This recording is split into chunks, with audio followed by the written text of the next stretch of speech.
Very good morning, my dear students. In this video, we are going to learn use of determiner. So, first of all, let me define it that a determiner is a word that introduces a noun. Determiner ऐसा word होता है जो कि noun को introduce करता है। Noun के बिना डिटर्मिनर की कोई भी एग्जिस्टेंस नहीं होती है, मतलब कि डिटर्मिनर्स नाउन या नाउन फ्रेज के लिए ही यूज किए जाते हैं। It always comes before a noun, not after, and it also comes before any other adjectives used to describe the noun. इस लाइन को भी समझते हैं कि डिटर्मिनर हमेशा नाउन के पहले ही आएगा, उसके बाद में नहीं। और ये एक एडजेक्टिव के पहले भी आ सकता है, बशर्ते वो एडजेक्टिव अगर किसी नाउन के पहले लगा हुआ है, उस नाउन को डिस्क्राइब कर रहा है। I will give you examples. Determiners are required before a singular noun but are optional when it comes to introducing plural nouns. हमेशा सिंगुलर नाउन के पहले रिक्वायर्ड होते ही होते हैं, लेकिन प्लूरल नाउन्स जो होते हैं उनके पहले ये ऑप्शनल होता है कि हम डिटर्मिनर का यूज़ करते हैं कि नहीं। नेक्स्ट पॉइंट पर आने से पहले एक चीज़ अच्छी तरह से क्लियर कर देना चाहता हूं आपको कि अगर आप डिटर्मिनर पर कॉन्फिडेंस चाहते हैं तो पहले आप singular noun, plural noun, countable noun, uncountable noun, positive sentence, negative sentence और इंट्रोगेटिव सेंटेंस के बारे में पढ़ लीजिए, क्योंकि जब तक आपका ये कॉन्सेप्ट क्लियर नहीं होगा तब तक इस टॉपिक पर कॉन्फिडेंस नहीं आएगा।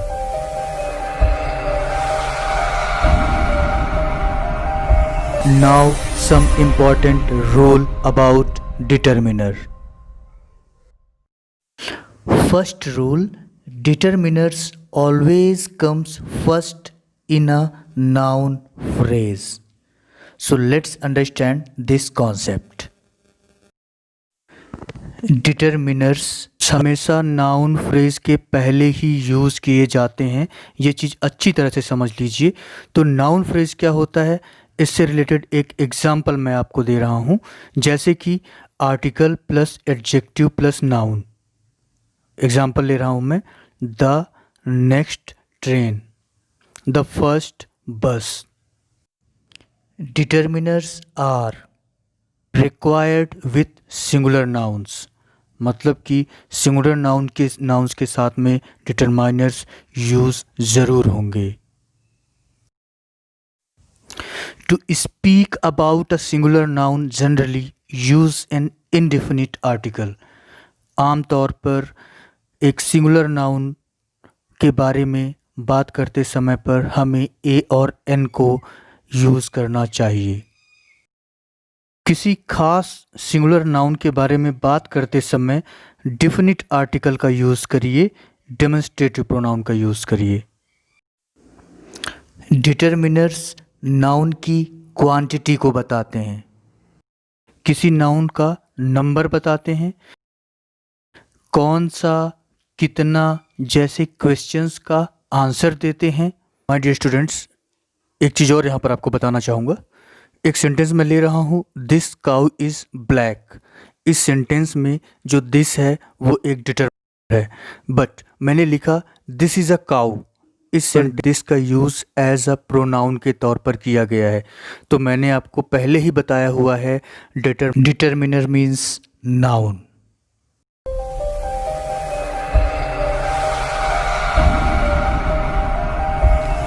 Let's have kinds of determiners.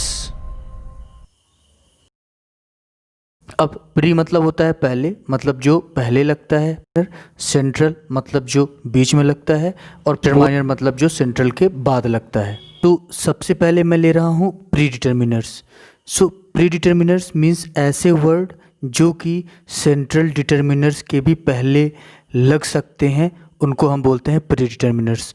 और इनकी लिस्ट आप देख सकते हैं स्क्रीन पर, all, both, half, first, second, third, double, twice, etcetera. और इसका एक एग्जांपल ले लेता हूँ।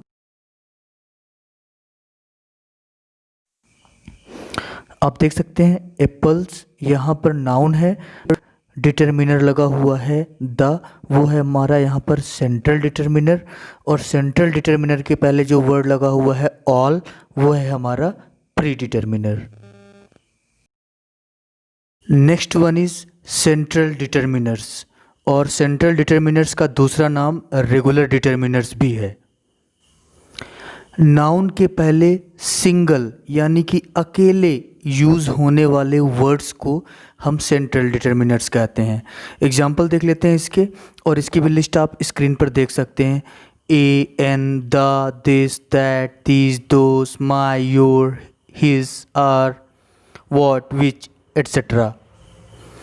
Example, he goes to Delhi twice a year. Now in this sentence आप नाउन देखिए यहाँ पे ईयर, ये नाउन है हमारा। तो यहाँ पर ईयर एक नाउन है, और नाउन के पहले जो सिंगल वर्ड डिटर्मिनर लगा हुआ है वो है आ। और सेंट्रल डिटर्मिनर की प्रॉपर्टी होती है सिंगल वर्ड नाउन के पहले। अब इसके पहले लगा हुआ है ट्वाइस। ट्वाइस सेंट्रल के पहले लगा हुआ है, इसलिए इसको हम बोलेंगे प्री डिटर्मिनर।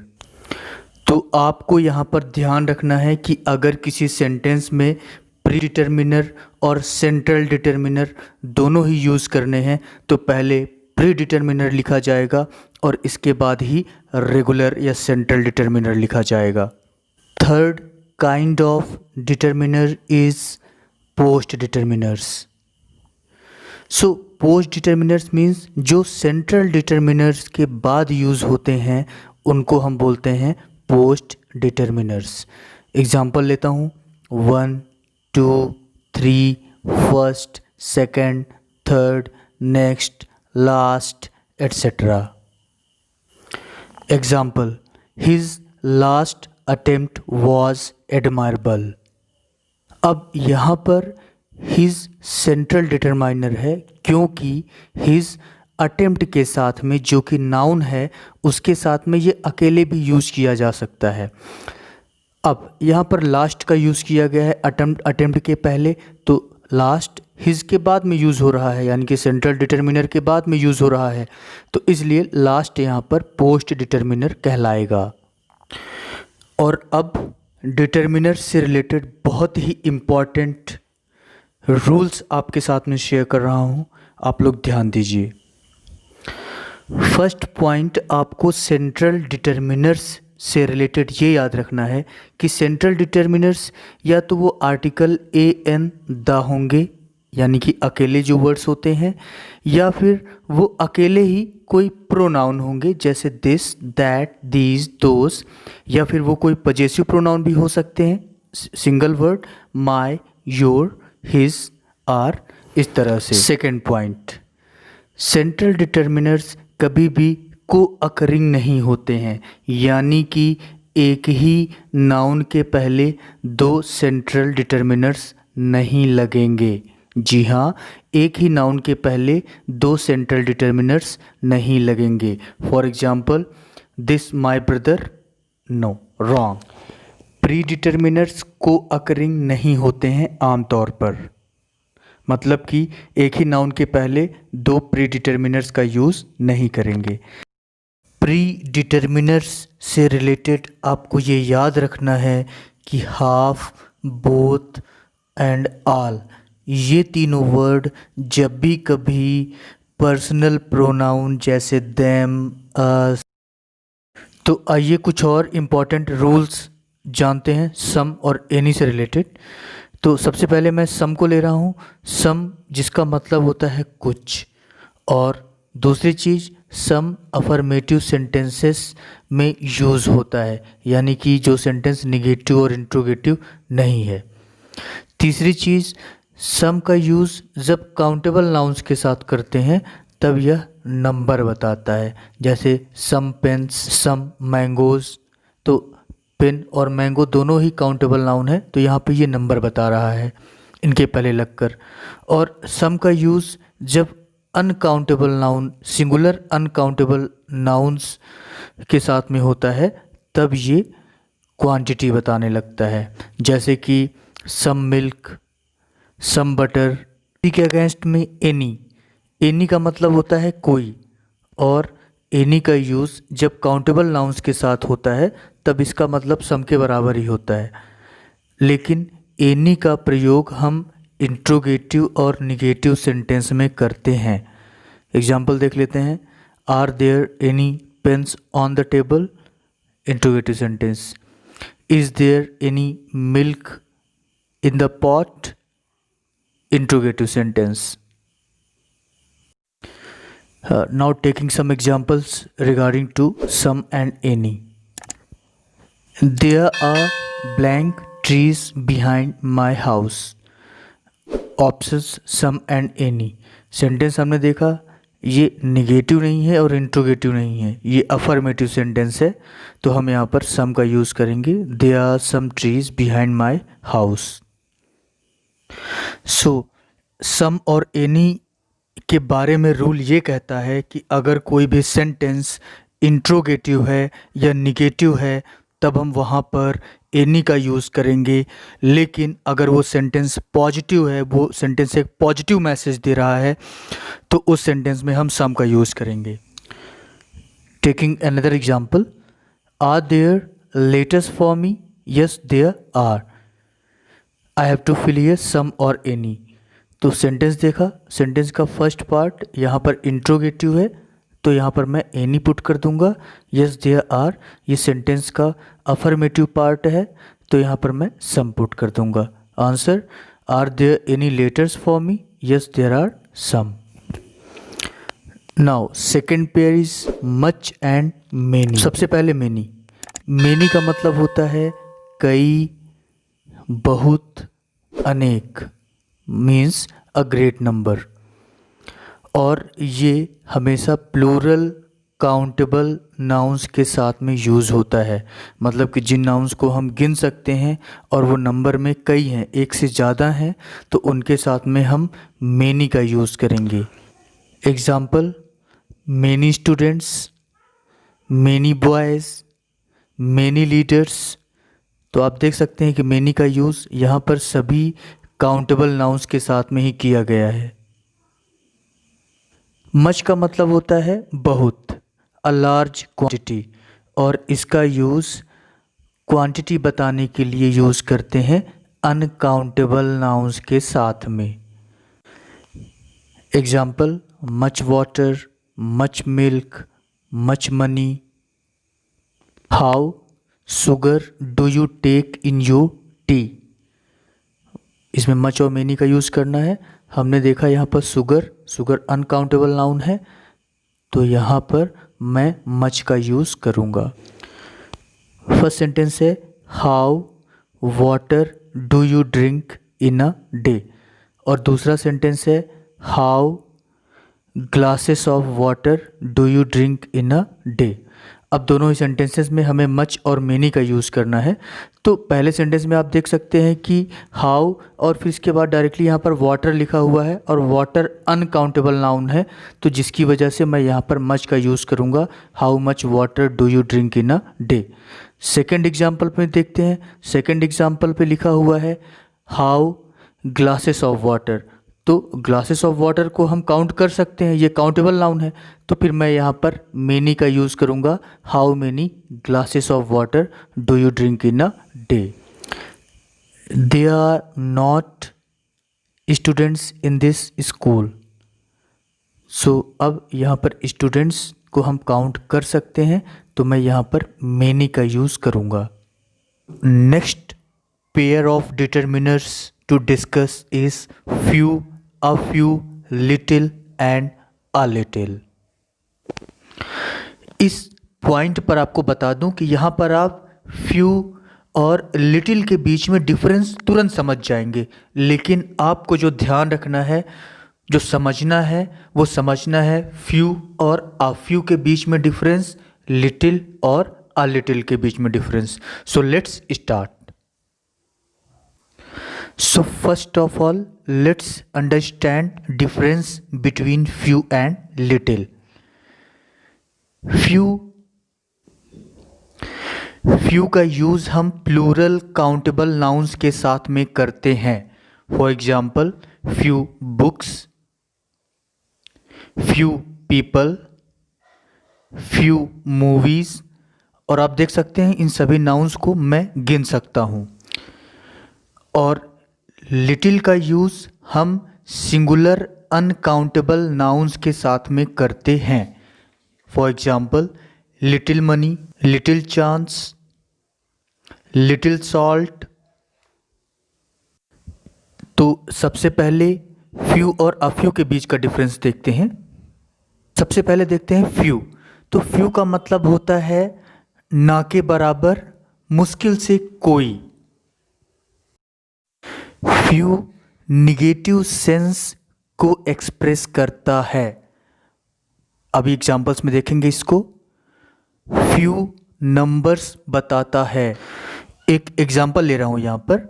आजकल कुछ ही मूवीज़ देखने लायक हैं, मतलब कि बहुत मुश्किल से बहुत कम मूवीज़, ना के बराबर मूवीज़ देखने लायक हैं। इस सेंटेंस का जो भाव है वो यही है। Few movies are worth watching nowadays. इन दिनों ना के बराबर लोग ईमानदार होते हैं। Few people are honest these days. और इसको हम ऐसे भी बोल सकते हैं कि आजकल कुछ ही लोग ईमानदार होते हैं। बट आपको ध्यान रखना है कि फ्यू निगेटिव सेंस के लिए यूज़ होगा, मतलब ना के बराबर। Next, a few. A few बताता है अ स्मॉल नंबर, मतलब कुछ, एटलीस्ट सम इन नंबर। और अ फ्यू का यूज़ अफर्मेटिव सेंस यानी कि पॉजिटिव सेंस के लिए यूज़ करते हैं। कुछ स्टूडेंट्स रेगुलर और पंचुअल होते हैं। A few students are regular and punctual. उसके पास कुछ किताबें हैं। He has a few books. अब अगर मुझे यहीं पर इस सेंटेंस में बोलना है कि आजकल ना के बराबर स्टूडेंट्स रेगुलर और पंचुअल होते हैं, तो फिर मैं यहाँ से अ फ्यू के पहले से आ हटा दूंगा। Few students are regular and punctual. I hope कि आप ये सेंस समझ गए होंगे। और इसी तरह से लिटिल और अ लिटिल के बीच में भी डिफरेंस होता है। तो आइए कुछ एग्जांपल्स हम लिटिल और अ लिटिल के लिए भी लेते हैं। उसके पास कुछ ही पैसे हैं, मतलब उसके पास ना के बराबर पैसे हैं। He has little money. अब इसी को अगर मैं पॉजिटिव कर दूं, उसके पास कुछ पैसे हैं, तो he has a little money. अब उसके पहुंचने की उम्मीद है, तो there is a little hope of his arrival. उसके पहुंचने की उम्मीद नहीं है, मतलब है थोड़ा सा, बहुत बहुत कम है। तो there is little hope of his arrival. Either और नीदर को भी देख लेते हैं। तो ईदर का मतलब होता है दो में से केवल एक, वन ऑफ द टू। और नीदर ईदर का निगेटिव होता है, जिसका मतलब होता है दो में से एक भी नहीं। आइए कुछ एग्जाम्पल्स देख लेते हैं। दोनों ही रोड सुरक्षित हैं। Either road is safe. दोनों ही गलियां साफ नहीं हैं। Neither street is clean. वह दोनों ही हाथों से साफ लिख सकता है। He can write with either hand. मतलब कि वो दोनों हाथ में से किसी भी हाथ से लिख सकता है। तो my dear students, I hope कि आप लोगों को डिटरमिनर्स का ये जो टॉपिक है ये अच्छी तरह से समझ में आ गया है। And thank you so much for watching this video.